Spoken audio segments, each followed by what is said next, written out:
And what I'm kind of getting at with that is that habits are not a finish line to be crossed. They're a lifestyle to be lived. And so we approach our habits as if it's a finish line. Oh, let me do this 30-day cleanse and then I'll be healthy. Let me do this 90-day sprint and then the product will be shipped. I won't have to worry about it anymore. And it's like most things in life, especially the big important things, they're endless. They're endless battles. So just because you went to the gym yesterday earns you no bonus points for tomorrow. Like you still have to show up tomorrow. Just because you were a good spouse yesterday earns you no bonus points for tomorrow. You still have to be loving and caring again.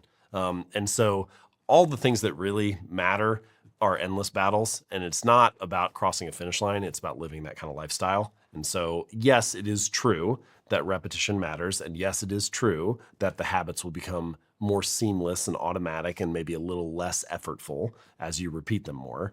But that doesn't mean that you'll never have to think about them or worry about them again. Do you think much about what's going on in the brain when repetition occurs? Like, what is it that's making it easier? If I've been on a roll with the gym, I've been going for 60 days in a row. Why does it feel easier on day 61? That's a tricky question because if you were to talk to an academic and they would tell you like a habit is this automatic, non-conscious behavior, really quick, simple things like brushing your teeth, tying your shoes. Every time you pick up a pair of barbecue tongs, you got to tap them together twice, like stuff that you don't even really think about, okay?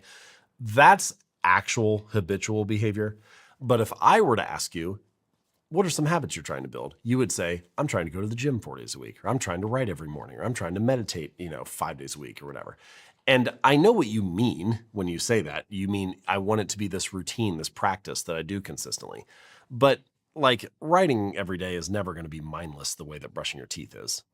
Going to the gym is not going to be automatic the way that tying your shoes might be. And so the things that there's a little bit of sloppiness in the word habits and how we use it in life.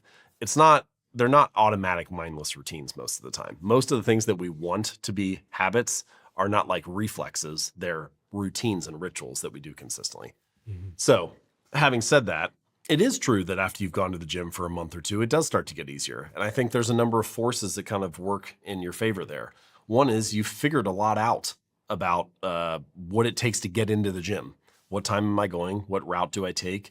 How do I pack my bag? Do I need to bring a water bottle or is there a water fountain at the gym? Like all those sorts of things are little one-time costs that you got to figure out early on that once you're into a pattern, you already know them. The water bottle thing sounds like a small thing. I heard from someone who said, I always forget to bring my water bottle and they don't have water fountains at this gym. So like sometimes I skip the workout because of that. It's remarkable how little friction it takes to pull us off course. Mm-hmm. And so figuring out all of those things is something that once you're a month or two in, you've fought all those battles and now you know how to do it. So that makes it easier. The other thing is you start to build friendships, start to build connection.